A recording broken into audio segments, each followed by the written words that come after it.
Ladies and gentlemen, welcome to the stage one of our featured guests this evening, Col Mike McCallister. All right, so you all tell me, can you hear? Gotcha. I tell you, it's great to be here. It's great to see you all out. It's been a while since I spoke somewhere that I wasn't a candidate. So when Mark asked me to come, I kind of had to go back and say, okay, I can't go in and do a political speech. But what I decided to do was to talk about you and to talk about your future and your generations in this great country.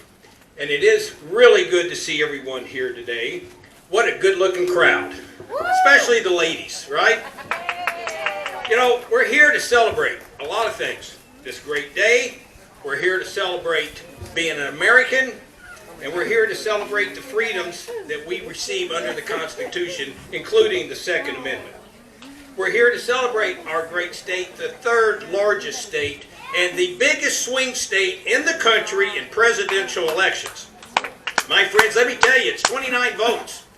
Takes 270 to win. That's 58 vote swing.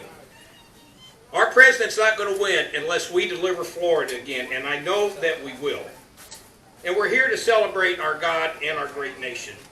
Now, you know, as I look out at this crowd today, and I've been walking around, I've been listening, I've been sitting, but I'm sensing some things. I'm sensing some attitude. I'm sensing some serious attitude from this group. And I'm curious. Do we have any Harley Davidson owners here today? Where are you? They were here. All right, all right. We have any military veterans here today? Yeah. We have any law enforcement here today? I see them in the back. Now the biggie. Actually, two biggies. Those are biggies, but two really biggies. We have any gun owners here today? And now one other one. We have anybody here that owns an American flag? All right, I know I'm in the right place, and I tell you, this is where it's at. I want to acknowledge some people. I'm also the president of Club 45. We meet down in Hillsborough County. Some of you maybe have been there. George Colella spoke earlier today. He's our spokesperson. Kathy Chamberlain is our spokeswoman. Susan Price is our Gold Star mother.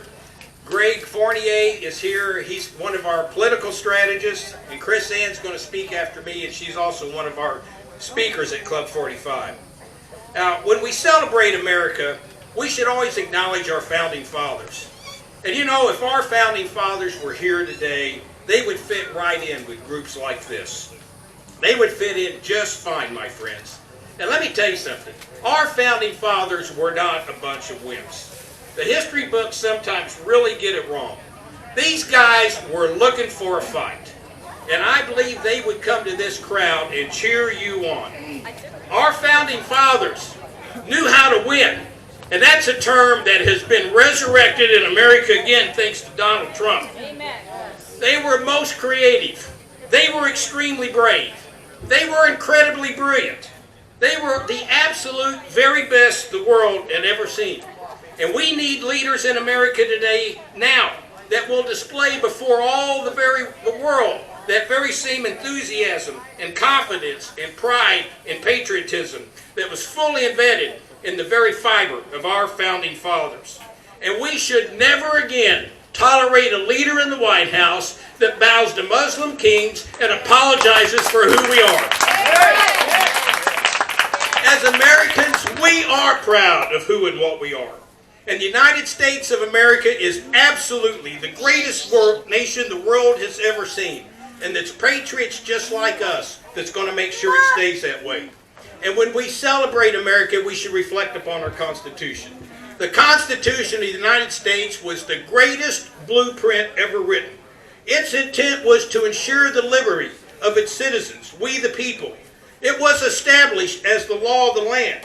And let me tell you something. I'm glad we have a new sheriff in the White House who's standing up to the New World Order, the liberals and the criminal deep state and the socialist media, and he is letting it be known that it's still the law of the land. And come November, we're going to drive the liberals and the socialists batshit crazy when we elect Donald Trump to president for 4 more years. Now, we all see and hear all this bull about nobody likes America. Well, let me tell you something, my friends, and let there be no doubt about it. Americans never need go anywhere on this planet and hang your head.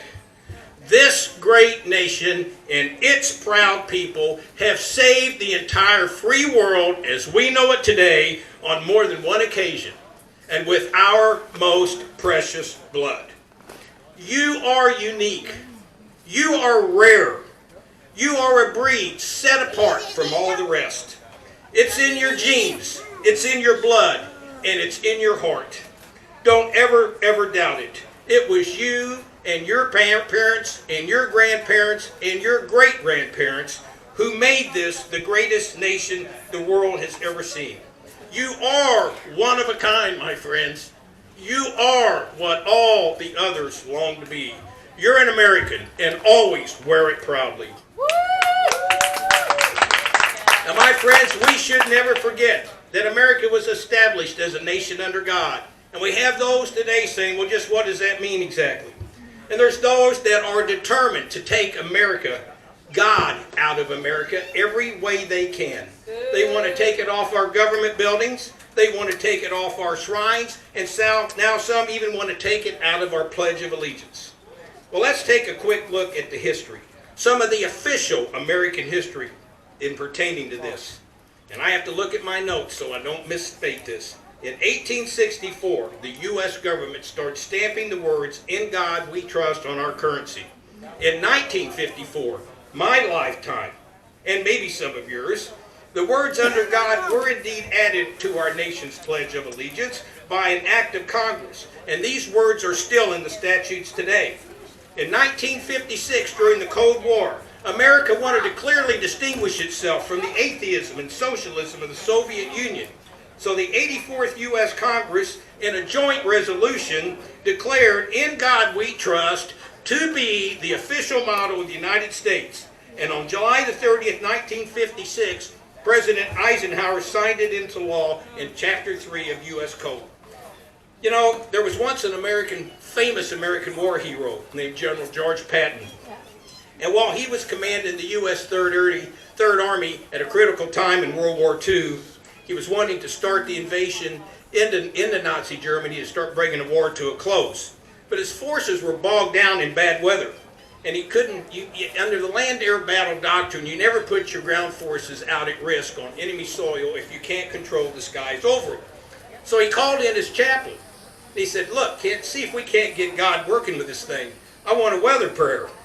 And the chaplain said, "Boy, I don't know how that's going to be received, asking the Almighty for good weather so we can fight our fellow man." And he assured the chaplain, he said, "Well, just have confidence with my great relationship with the Almighty. You write a good prayer and we'll have good weather." And it famously became known as the weather prayer. And they printed it out and they read it to the troops.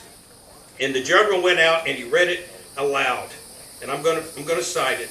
"Almighty and most merciful Father, we humbly beseech thee of thy great goodness to restrain these immoderate rains with which we have to contend. Grant us fair weather for battle. Graciously hearken to us as soldiers who call off thy power, that we may advance from victory to victory and crush the opposition and wickedness of our enemies and establish thy justice among men and nations." You know, it's time for Americans, pastors, to rise up with confidence and get rid of any fear.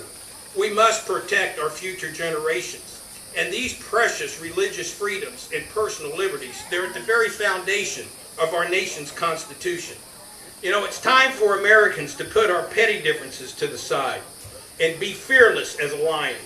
It's time for us to be a Judeo-Christian nation standing together, shoulder to shoulder, and keep the overreaching government out of our churches, out of our lives, out of our homes, and keep their hands off of our guns.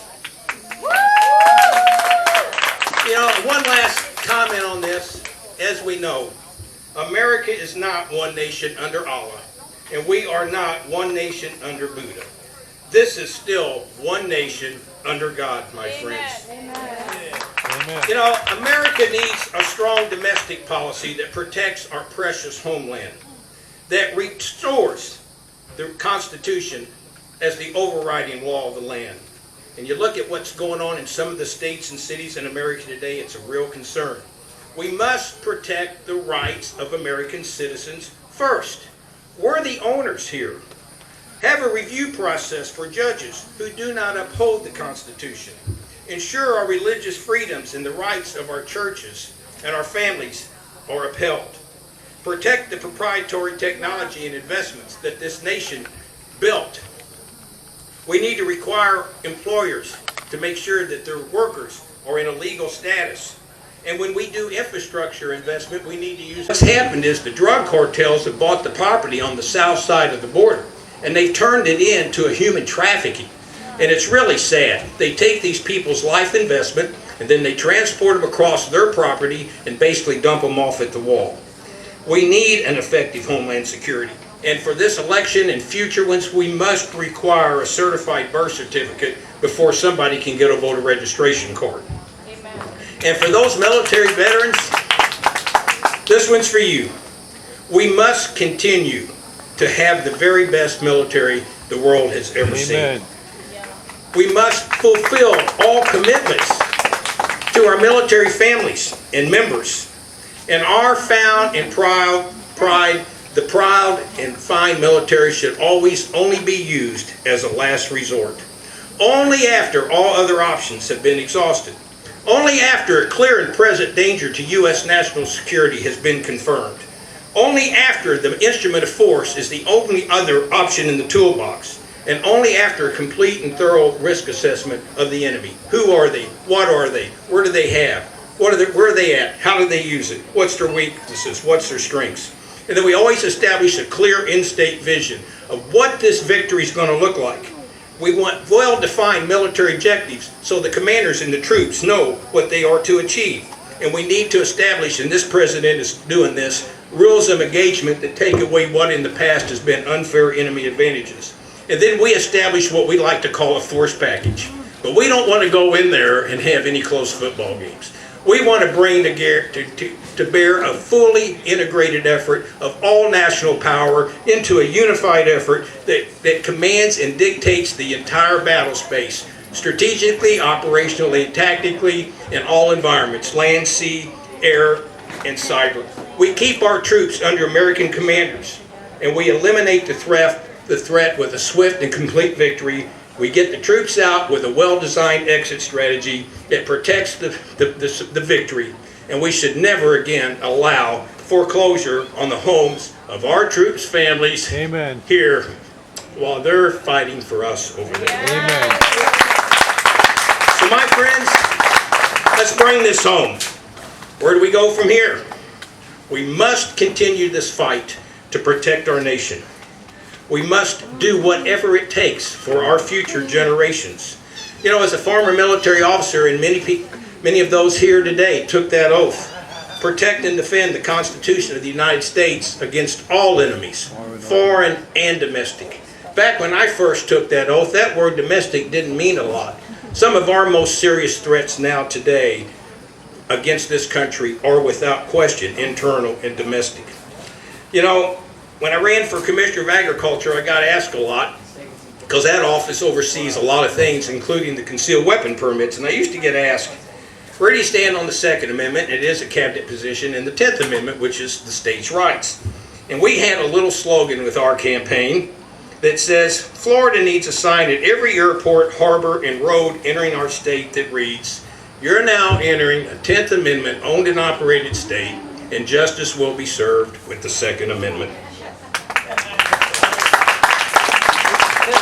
You know, my friends, we must stop illegal immigration and the impact that it's having. And we need to be sure that our tax dollars go to look after our own citizens first. And you know, as I get ready to finish up here today, whenever you hear that negative talk about America and Americans, just remember, you have a phenomenal heritage. You share a birthright like no other. A right, a possession, and a privilege that's coveted by so many all over the world. And the next time you ever feel that doubt or that fear or uncertainty creeping in, just remember this. You are not in this fight alone. You are surrounded by a heritage that will never surrender. You are part of a breed that will never taste defeat. You're an American. We are a community of patriots. We are aligned and connected together by common bonds and shared values. And we need not stand alone as individuals, but let us stand together, proud, brave, and strong, as our heritage demands. A people united by common purpose and commitment to our families, to our nation, and to each other. A republic unlike any the world has ever seen. And let us proclaim our divine destiny as one nation under God, with liberty and justice for all. And my friends, as I close, for those who don't believe that freedom has to be protected, I refer to Ronald Reagan. Freedom is never more than one generation away from extinction. We didn't pass it to our children in the bloodstream. It must be fought for, protected, and handed on for them to do the same. This is still the land of the free and the home of the brave, and one nation under God. And when we look at that proud American flag, just remember this: those stars and stripes have never run scared from anyone or anything. And they're not going to run scared now. Not on our watch. We must keep our great country strong, safe, proud, prosperous, and free, and stop all those who are determined to give it away or take it away. And as we know, failure is simply not an option. Americans have always found a way to fight and win in any situation. And once again, my friends, together, you and you and you and you and me are going to suit up and put on our game face, and we will keep America safe for its rightful owners, us and our future generations. We are still the shining city on the hill, and our best days are still ahead. They ain't seen nothing yet. My friends, I want to thank you all for being here today, and I want to thank you for letting me be here today. It's been an honor and a privilege. And may God bless you, and may God bless these United States of America. Thank you.